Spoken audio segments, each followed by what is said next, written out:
Hey guys, welcome to another episode of Clangin the Bank with Mikey, episode 58. And yeah, man, whew, yesterday's games. Still a little hot. Every time I make a cup of coffee, I leave it alone for like 5, 10 minutes and it still gets hot. It's still hot whenever I pick it up. Anyway, man, the Bengals, I think the Bengals are for real.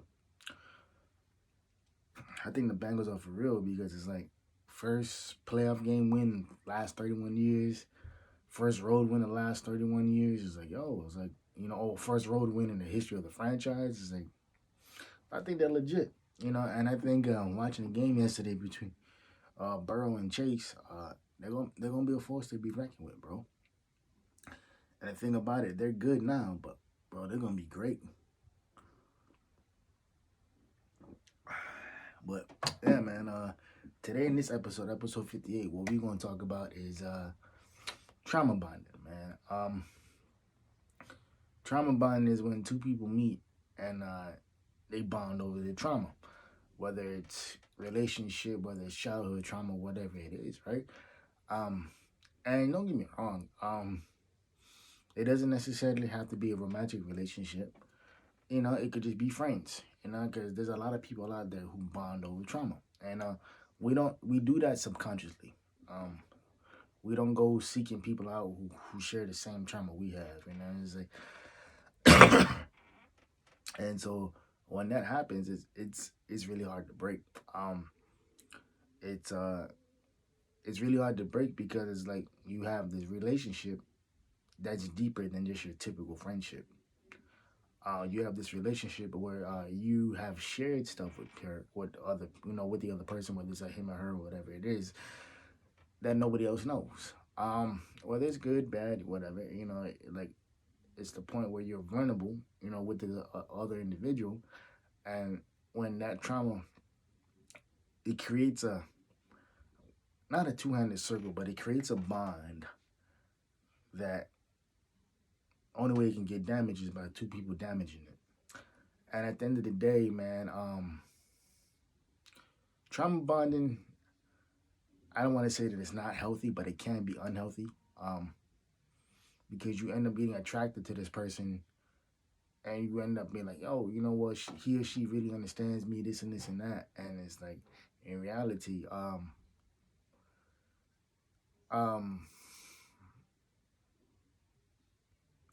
I don't want to say nobody understands it, but at the same time, when you bond with somebody over trauma, it's not something that should be taken lightly. It's not something that you know you should um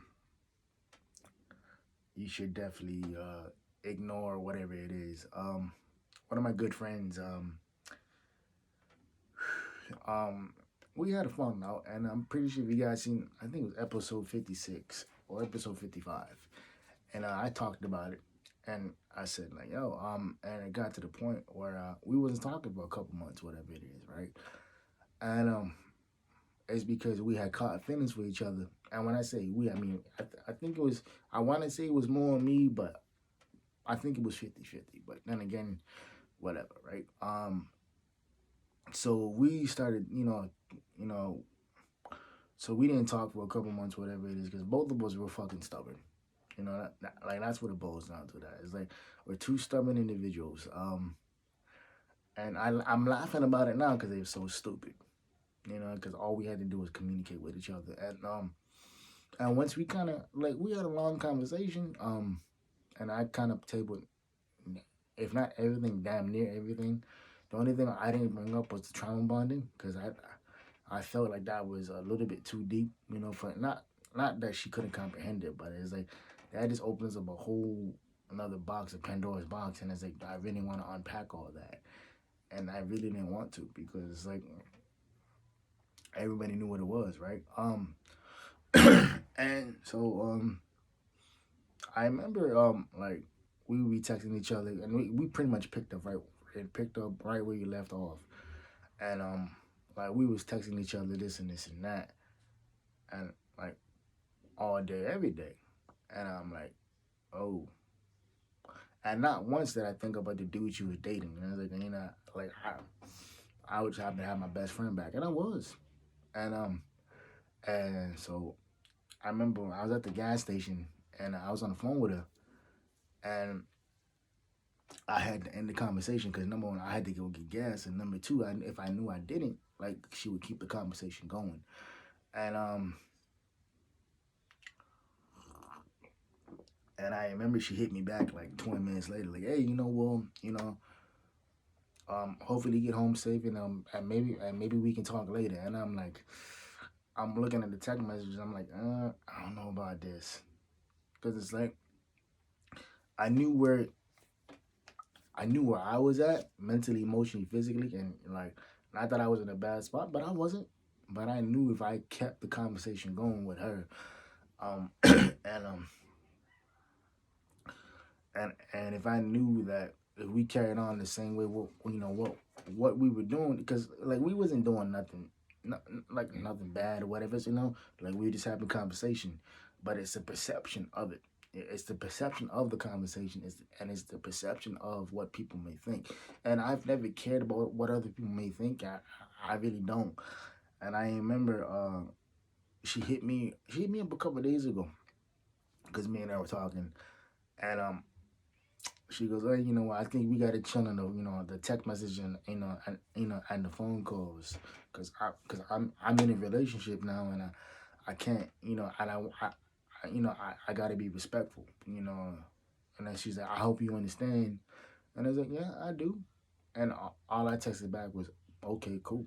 Um, and I haven't texted her since then because it's like I knew what she meant. It's like, oh, like even though she enjoys talking to me, even though the conversations are funny and I make her laugh, I do all this shit. It's like I'm not that dude for her, and I could understand what like what if dude saw the text messages or the DMs or whatever it is, he would feel a certain way about it, and not that he wouldn't be wrong, but it's the perception of it, and the perception of it is what causes people to act out a certain way or this and this and that. And and I try to be respectful of people's relationships. I really do. I had this one shorty that I know, and me and her, I think we went out a couple times, and it was nothing serious. I think we went out to get some burgers and fries, so we were just chilling. And and every once in a while, I would text her, be like, "Hey, good morning. Hope your day's going well." Boom, boom, boom, boom, boom. And she would respond, and then and a couple months later, like I'd be like, "Yo, how come you ever hit me back? This and this and that." And then she's like, "Well, well, I'm kind of seeing this dude, and I don't want to be, I don't want to be disrespectful to him." So I was like, "Yeah, I get it, 100%, I get it." And well, I may not be in contact with you every day, but like we can be cordial with each other at the gym, And it's like, I don't want to say I was mad about it. I wasn't mad about it. I respected that. It's like, oh, like, like you told me, and it wasn't like I was, it wasn't like I was just trying to it wasn't like I was pretending to be in a relationship with her because I wasn't. And like we were just two people, like who was kicking it, and that's all, nothing more, nothing less. And I think at the end of the day, man, it's like, you got to be communicative, man. You got to have those difficult conversations, and if you don't have those difficult conversations, you're actually doing more damage than good, because you're allowing the other person to get caught up in his or her feelings, and it's like then you can fall back and say, oh, but like we were just friends. Like I don't know about that, and I'm gonna take it back to me and Shawty. So when me and Shawty first started picking it up again, talking this and this and that, I like, bro, I'm talking like nigga every day. And I was like we texting, we calling, you know, and like we vibing the whole nine, and yeah, man, it's just like I think for us it's like we grew close because of that trauma. We grew close because of all the shit that we express with each other.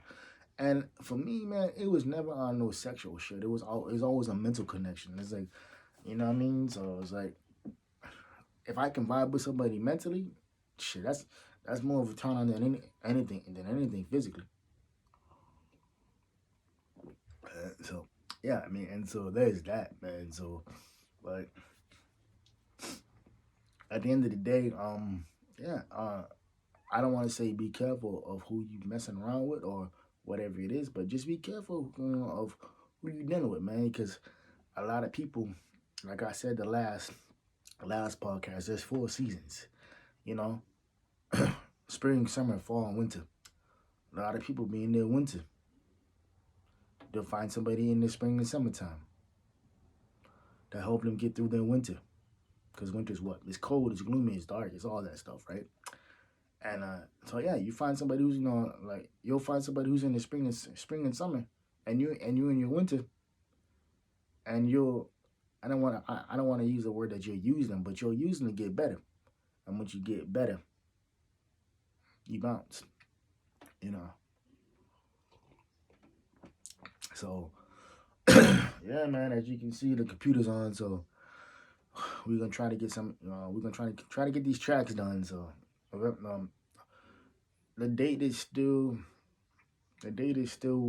Valentine's Day, but we might have to push it back because I've been under the weather for the last couple of days, and so I haven't done anything. I was like, shit, I think I slept like 18 hours yesterday. I saw fucking fatigued I was. And don't worry, it's not COVID. I already got tested. I got tested on Monday, came back negative. So I think it's just me just being fatigued and just kicking my ass in the gym. But yeah, man. Hope y'all have a beautiful Sunday. Hope y'all keeping the 4 P's.